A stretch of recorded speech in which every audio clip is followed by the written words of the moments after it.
नमस्कार दोस्तों, स्वागत है आपका साइंस जर्नी में। आजकल रामदेव नाम काफी चर्चा में है। चर्चा में बने रहने के लिए ये सलवार पुरुष के नाम से भी प्रसिद्ध हैं। कुछ दिन पहले ये रिपब्लिक टीवी पे काफी विवादास्पद बयान दिए हुए हैं। उस बयान में इनने नास्तिकों सहित दलितों को, अम्बेडकरवादियों को, महान पेरियार रामास्वामी जैसे नास्तिकों को, कम्युनिस्टों तक को वैचारिक आतंकवादी बोला है। उनके इस बयान पर सोशल मीडिया में घमासान प्रतिक्रियाएं शुरू हो गई हैं। अगर इस लंगोटधारी रामदेव के योग से नॉन ऑफिशियल अरबपति बनने के कट्टे चिट्टे को खोला जाए तो एक एक ईंट खुल के आ जाएगी सामने। और इसी चैनल पे कई सारी वीडियो भी आगे आने वाली है जिसमें इनके योग या ढोंग को भी अच्छी तरह से खोला जाएगा। आज मैं इनके आयुर्वेद पे फैलाए गए दुष्प्रचार के ईंटों को खोलूंगा। उससे पहले थोड़ा सा इनकी परेशानी जान लेते हैं। रामदेव हरियाणा के यादव हैं। पूरे भारत में यादव समुदाय शूद्र समाज में आता है, लेकिन हरियाणा में इनकी संपन्नता देखते हुए ये खुद को ब्राह्मणवादी मानसिकता के पुरोता बन बैठे हैं। दरअसल ये पहली दफा नहीं है जब ये लंगोटधारी बाबा नास्तिकों के खिलाफ और पिछड़ों, अति पिछड़ों के खिलाफ जहर उगलते नजर आए हैं। इसके पहले भी अपने कई सारे बयानों में नास्तिकों से दूर रहें, नास्तिकों से दूर रहें इत्यादि कहकर अपने धंधे चलाते आए हैं। आज मैं बताऊंगा कि इनकी असल परेशानी क्या है। दरअसल लंगोटधारी बाबा की असली धंधा है आयुर्वेद। योग से तो इनने अपना धंधा शुरू किया जो कि पतंजलि के नाम पे धंधे में कन्वर्ट हो गया। आज इनका मार्केट अरबों और खरबों में चल रहा है, जिसको इनने अपने साथी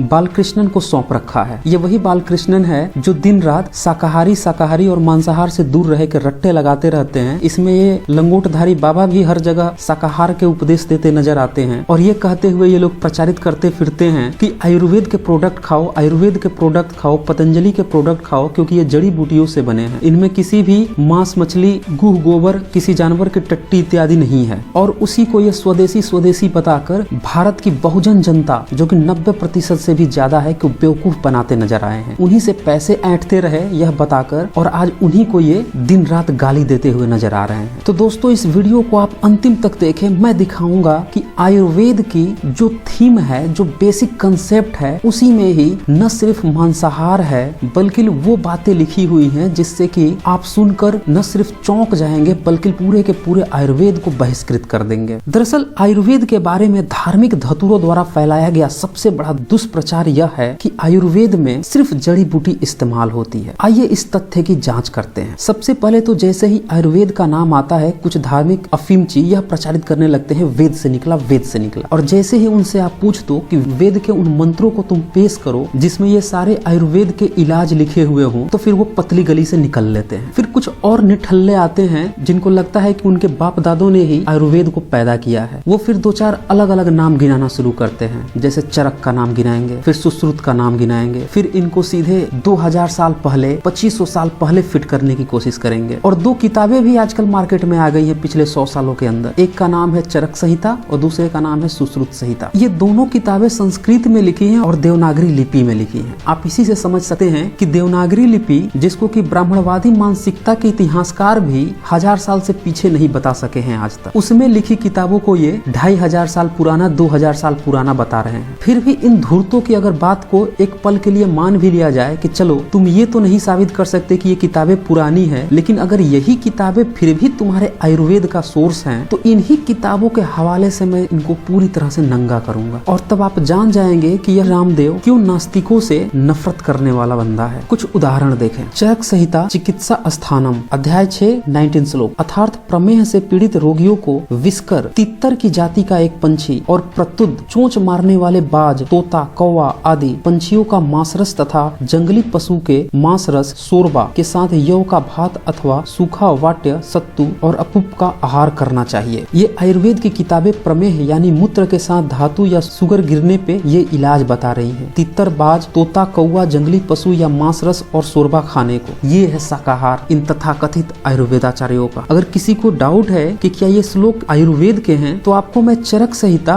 और सुश्रुत संहिता के 2 रेफरेंस बता रहा हूँ, उसे आप खोलें और खुद जांच करें। काशीनाथ शास्त्री की हिंदी व्याख्या सहित चरक संहिता 2004 में छपे 8वें संस्करण में देखें, और सुश्रुत संहिता 1975 में छपे 5वें संस्करण के 2002 में छपे 5वें पुनः मुद्रण का सुश्रुत संहिता अत्रि देव की लिखी हुई देखें। आइए कुछ और श्लोक आपको दिखाता हूँ। चरक संहिता अध्याय 8, 66 श्लोक। अर्थात लवा, तीतर, मुर्गा और बटेर के मांस को घृत में पकाकर लवण लवण अम्ल कटु रस से युक्त कर उनका गरम गरम रस यक्षमा के रोगियों को पीने को दे। अर्थात लवा आदि पंछियों के मांस को घी में पकाने के बाद सैंधव लवण, नींबू का रस, मिर्च मिलाकर गर्म मांस रस पीने के लिए देना चाहिए। अब भारत में मुर्गा कब आया और चरक नाम का प्राणी कब था, इसी का मिलान कर लीजिए। संस्कृत और देवनागरी का तो हम लोग देख ही चुके हैं कि इसमें ये बुरी तरह फेल हो चुके हैं, और इसमें तीतर मुर्गा बटेर भी खिला रहे हैं क्षय रोग यानी कि टीबी रोग के इलाज में। तथा कथित शाकाहार के पुरोता ये आयुर्वेदाचार्य, ये है इन धार्मिक धूर्तों के शाकाहार आयुर्वेद की सच्चाई। इसके अगले 2 श्लोक और देखें। अर्थात पीपर, जौ,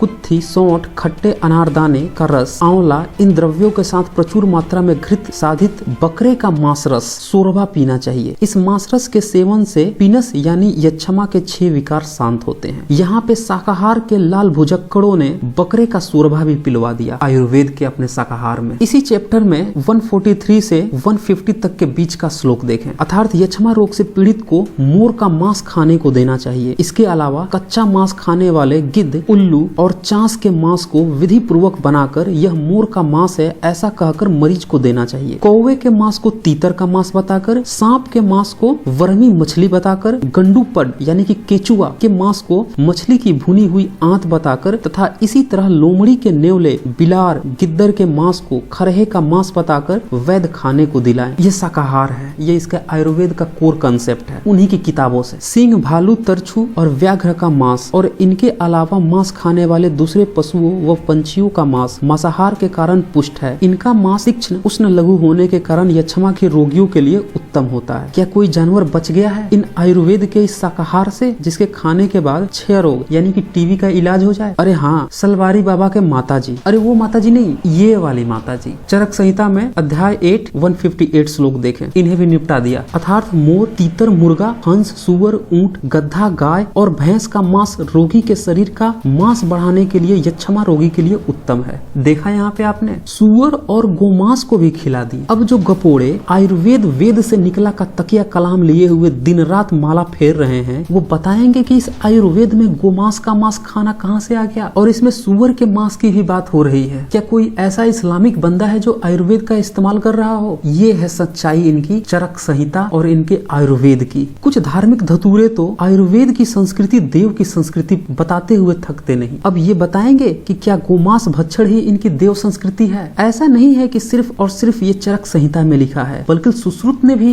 गोमांस खाने को जायज बता रखा है। सुश्रुत संहिता सूत्रास्थानम अध्याय 46 85 86 श्लोक देखें। अर्थात घोड़ा, खच्चर, गाय, गधा, ऊंट, बकरा, मेढ़ा, मेद, दूंबा आदि गायों के रहने के कारण ग्राम्य पशु कहलाते हैं। इनके मांस वातनाशक, शरीर वर्धक और कफपित करते हैं। मधुर रस, मधुर विपाक, अग्नि दीपक, भूख लगाने वाले और बल वर्धक हैं। और उसके बाद सुश्रुत संहिता में इन सारे जानवरों को एक एक करके इनकी उपयोगिता और रोगनाशक क्षमता का उल्लेख किया गया है। गोमांस पे यही नहीं रुकते। चरक संहिता अध्याय 27 79 से 88 श्लोक देखें। अर्थात गोमांस वात्यजनक रोगों, पीनस रोग, विषम ज्वर, सूखी खांसी, थकान, भस्मक रोग और मांसक्षयजन रोगों में हितकारी होता है। क्या यहाँ कोई वैदिक गपोड़ा बताएगा कि उसकी चरक संहिता और सुश्रुत संहिता किसने लिखा है? क्या ये भारतीय नहीं थे? जब इनके नाम पे यही किताबें प्रचारित की जा रही हैं और आयुर्वेद को वेद से निकला हुआ भी बताया जा रहा है, तो इसमें गोमांस भक्षण के साथ साथ सारे जीव जंतुओं के मांस भक्षण की बातें क्यों आ रही? कोई देगा इसकी सफाई? क्या अब भी आप आयुर्वेद के प्रोडक्ट्स को खाना चाहेंगे? यहाँ सबसे ध्यान देने वाली बात है कि चरक ने पहले के कुछ श्लोकों में यह बताया कि वैसे जानवर जिनको देखकर लोगों को थोड़ा भय होता है, उनके नाम बदलकर उन्हें खिला दो। लेकिन गोमांस पे नाम बदलने की भी नहीं बात करते, बल्कि सीधे गोमांस खाने की ही बात इन्हें बताई है। इसका मतलब कि चरक और सुश्रुत दोनों ही सीधे तौर पे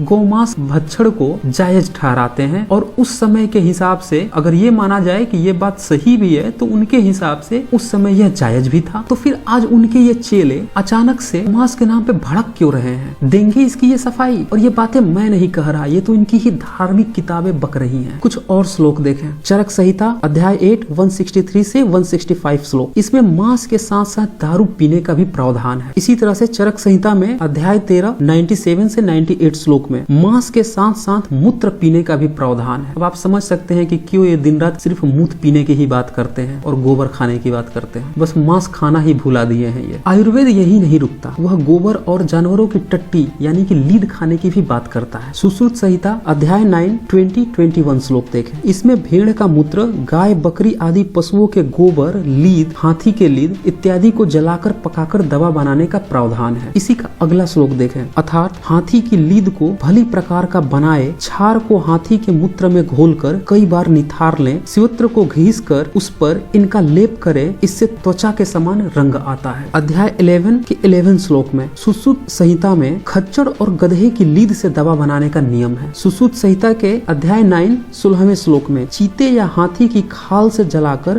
दवा बनाने की बात कही गई है। उसी के अगले श्लोक में काले सांप को अच्छी तरह से जलाकर दवा बनाने की बात है। फिर अस्थियों की राख से दवा बनाने का भी नियम है। फिर पंछियों के अस्थियों की राख से दवा बनाने का नियम है। सुश्रुत संहिता अध्याय 26, 18 और 19 श्लोक में इसमें बकरे के अंडकोश और उदबिलाव की चर्बी से दवा बनाकर सेक्स पावर बढ़ाने का नियम है। संस्कृत के प्रकांड विद्वान डॉक्टर सुरेंद्र कुमार शर्मा अज्ञात अपनी पुस्तक क्या बालू की भीत पे खड़ा है हिंदू धर्म पेज 726 में लिखते हैं, पूर्व केंद्रीय स्वास्थ्य एवं परिवार कल्याण मंत्री डॉक्टर अबूमणि रामदास ने एक सवाल के जवाब में बताया था कि आयुर्वेद से संबंधित प्राचीन ग्रंथों में मानव अंगों के इस्तेमाल होने का भी जिक्र है, लेकिन अब इसकी अनुमति नहीं है, क्योंकि यह भी कहा कि दिव्य योग फार्मेसी की एक दवा के नमूने में एक प्रयोगशाला में मानव प्रजाति के डीएनए की पुष्टि की है, यद्यपि दूसरे ने नहीं की है। हाँ, उन्होंने यह भी कहा कि आयुर्वेदिक दवाइयों में एलोपैथिक दवा मिलाने की रिपोर्ट भी औषधि महानियंत्रक को मिली है। तो इस तरह से हम देखते हैं कि इन धार्मिक किताबों में जो ये सच्चाई लिखी है, इसको उजागर सिर्फ और सिर्फ एक जागरूक युवा ही कर सकता है। और ये नौजवान वो नास्तिक लोग हैं, वो पेरियार स्वामी के लोग हैं, वो अम्बेडकरवादी हैं, वो कम्युनिस्ट भी हो सकते हैं। तो आप समझ सकते हैं कि ये बाबा रामदेव क्यों इन लोगों पे भड़का हुआ है। एक तरफ तो वो यह प्रचार कर रहे हैं कि शाकाहार अपनाओ, शाकाहार अपनाओ, और पीठ पीछे उन्हीं की आयुर्वेद के बेसिक कंसेप्ट से ही ये दवाएं बन रही हैं। और अब इस सच्चाई को जो खोल रहा है, तो फिर इन्हें